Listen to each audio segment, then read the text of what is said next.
Hello everyone, it's finally time to preview and predict the finals of the Tri-Series between Australia, South Africa and West Indies. Australia and West Indies have made it through to the final and will play again on Sunday. I'm Suneer Chowdhary, a cricket analyst, and I have Shruti Chopra with me, who, as always, will predict the course of this game. Hi Shruti, how are you? Hey Suneer, I'm doing good. How are you? I'm good too, Shruti. So Suneer, before we look at the two teams, I know your Twitter timeline has been filled with comments from many South African supporters. So I wanted to ask you, what went wrong with South Africa this series? Well, a lot of grief among South African fans for sure for the way they have bowed out of the Tri Series even without making the final. But tell you what, it's not about choking in a key game here, which they lost a virtual semi-final against West Indies last night. This showing over the entire tournament had been up and down anyway, as 3 defeats in 5 games will tell you. The only other thing more shocking than AB de Villiers' form was the Brexit result, probably, and with not too many others in the side to bail him out, I think South Africa were left with many more questions from the series than answers. And what's your take on West Indies, who seem to have surprised all odds to make the final?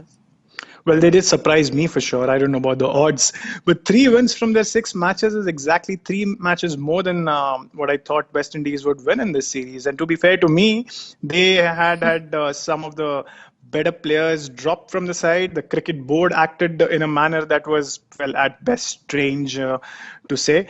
And for them to go on to win 3 games, it's quite an incredible achievement. What more, they wouldn't be pushovers going into this final against the world champions and favorites for the game, obviously, Australia. That's very right. Suneer, which West Indian players will you be closely watching in this final? Shruti, look at the batting charts of the series, and there are 5 West Indian batsmen who have all scored more than 150 runs so far. Marlon Samuels, Darren Bravo with that century of his, Karen Pollard, Dinesh Ramdan, and Johnson Charles all have scored more than 150 runs.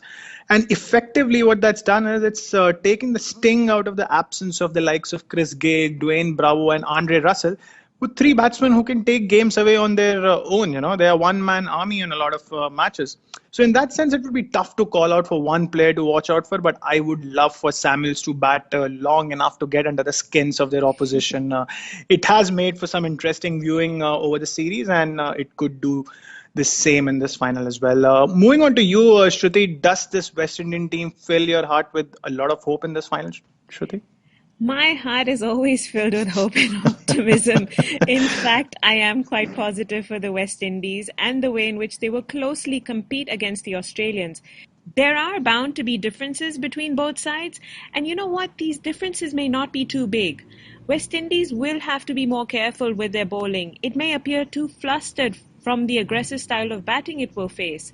What will work for West Indies will be their own batting. It will do well to battle some sticky situations.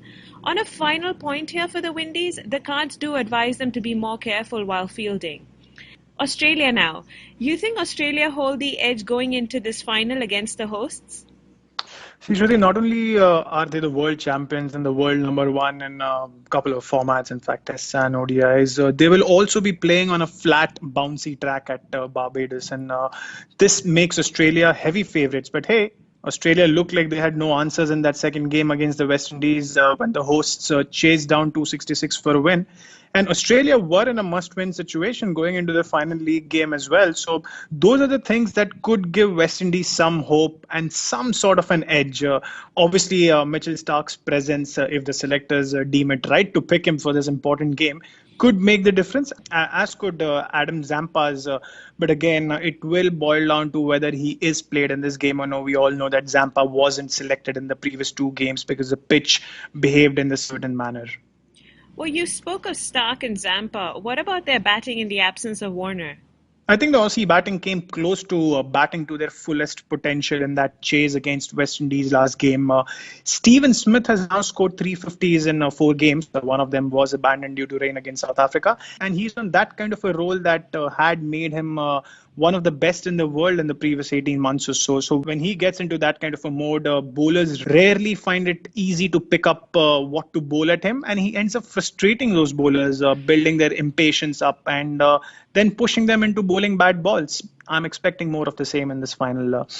Shruti, will Australia manage to curb the West Indian momentum? What does Taro say?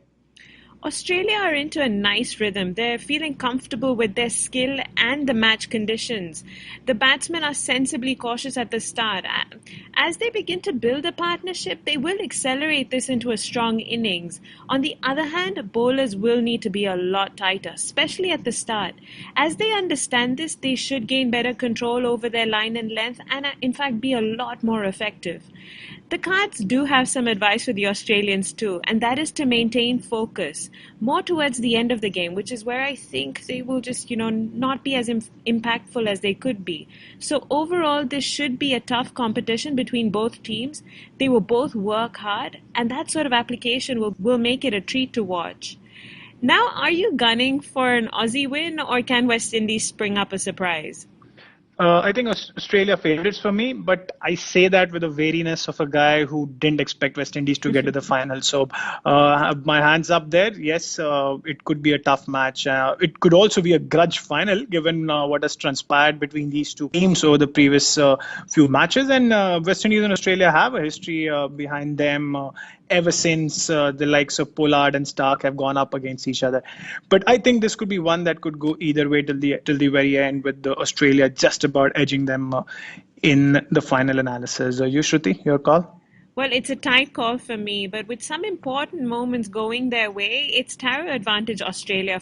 Great, we're on the same side then. But that's it from me and Shruti. We can also be reached at through Twitter. Shruti's Twitter ID, that's Taro, and mine is Suneer Chowdhary. Alternatively, do subscribe to these podcasts by clicking on the subscribe button below. Ta-ta.